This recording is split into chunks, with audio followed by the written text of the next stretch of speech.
Alors, pour ceux qui suivent ce cours chez eux, je vous invite soit à imprimer une table de la loi normale, soit à prendre un manuel, aller sur Internet et télécharger donc cette fameuse table, puisque je vais me baser sur les résultats affichés sur cette table. Alors, voilà comment ça marche. Ici, vous avez la fameuse courbe en cloche. Vous avez la courbe de Gauss. Ici, on a dit c'est 0. Quand vous prenez votre table, vous voulez calculer la probabilité que x soit compris entre x plus petit ou égal à petit a. Vous représentez x égale a, c'est ça. P de x plus petit ou égal à a, c'est tout simplement l'air qui se trouve à gauche de a. L'air qui se trouve à gauche de a. Donc, si vous prenez votre table de la loi normale, vous allez voir que cette écriture-là est similaire à cette écriture-là. Pi, attention, c'est pas 3,14, pi est une fonction de répartition, c'est-à-dire qu'elle fait le cumul des probas. Écrire P de x plus petit ou égal à a, c'était écrire pi de a, c'est la même chose.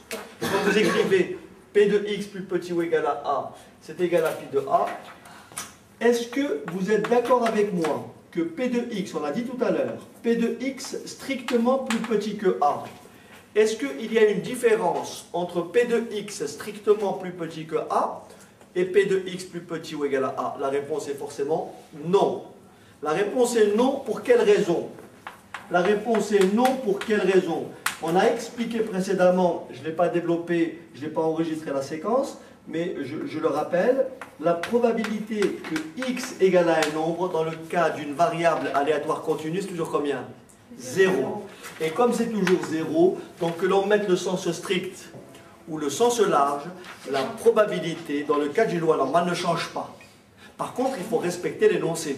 Si l'énoncé c'est celui-là, il faut respecter l'énoncé. Mais écrire P de x strictement plus petit que a et P de x plus petit ou égal à a, c'est pareil. Pourquoi? Parce que P de x égale à a, c'est toujours combien? 0.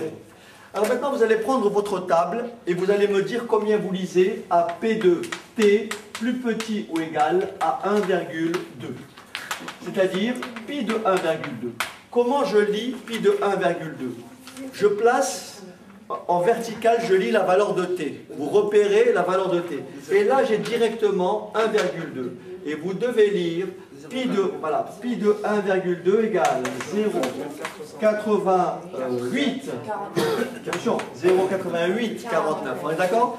0,88 49. Ça va? Donc là, pour le moment, je fais des lectures directes. Après, on va aborder les propriétés géométriques, justement, parce que toutes les valeurs, toutes les probabilités ne sont pas tabulées. Toutes les probabilités ne sont pas tabulées. Vous allez me dire P de t plus petit ou égal à 1,23. Vous voyez? Pour trouver pi de 1,23, qu'est-ce que vous faites?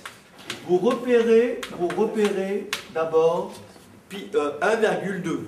Il vous faut une deuxième décimale.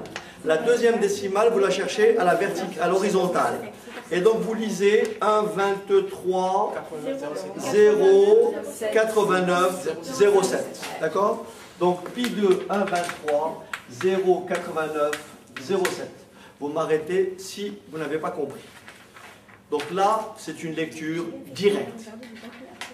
Chaque fois que vous faites une lecture sur la table, comme c'est indiqué ici, vous avez effectivement la partie grisée. Donc la partie grisée se trouve toujours à gauche de la valeur où vous êtes. D'accord? Alors, si on calcule maintenant d'autres probabilités, par exemple, si on vous dit quelle est la probabilité que x soit plus grand ou égal, d'accord, à 2,3.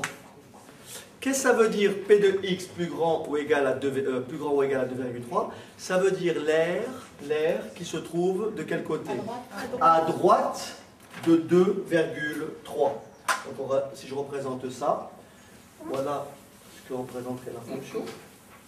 Donc j'ai ici toujours ma courbe en cloche. Là, j'ai 2,3 quelque part ici. On me demande de calculer cet air-là, puisqu'on me demande de calculer P de x plus grand ou égal à 2,3. Est-ce que c'est bon? La table, comme c'est indiqué, elle ne vous donne que les valeurs à gauche de 2,3. Mais vous savez par complémentarité, vous savez que l'aire totale, c'est 1. Et que l'événement plus grand que de 3 admet pour événement contraire l'événement strictement plus petit que de 3.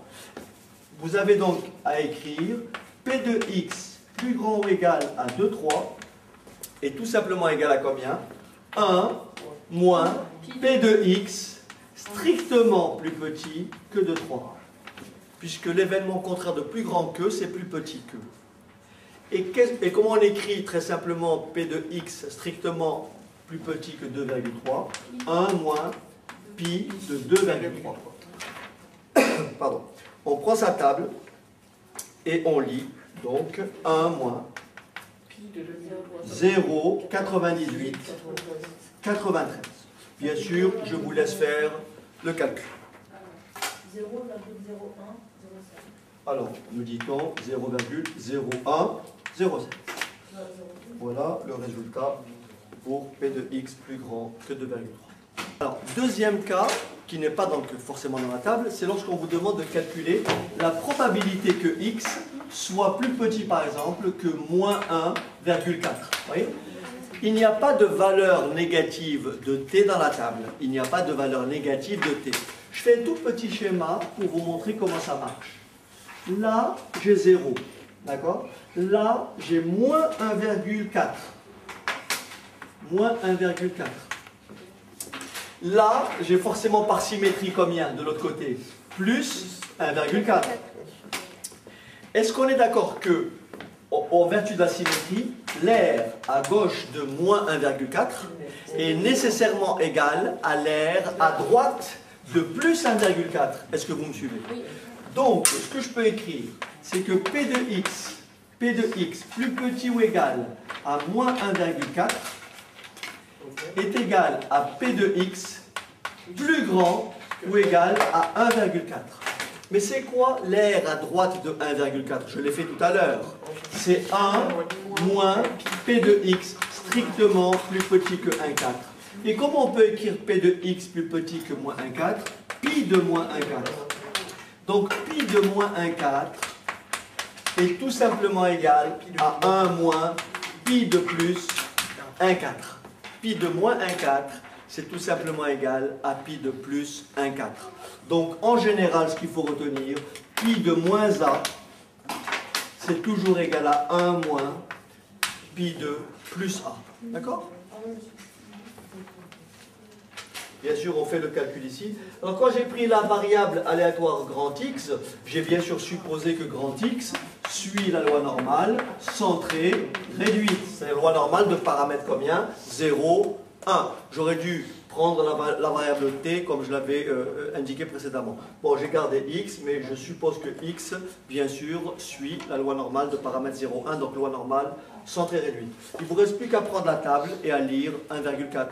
Et ça vous fait donc 1 moins 0,91, 1 moins 0,91, 92. Je vous laisse faire le calcul.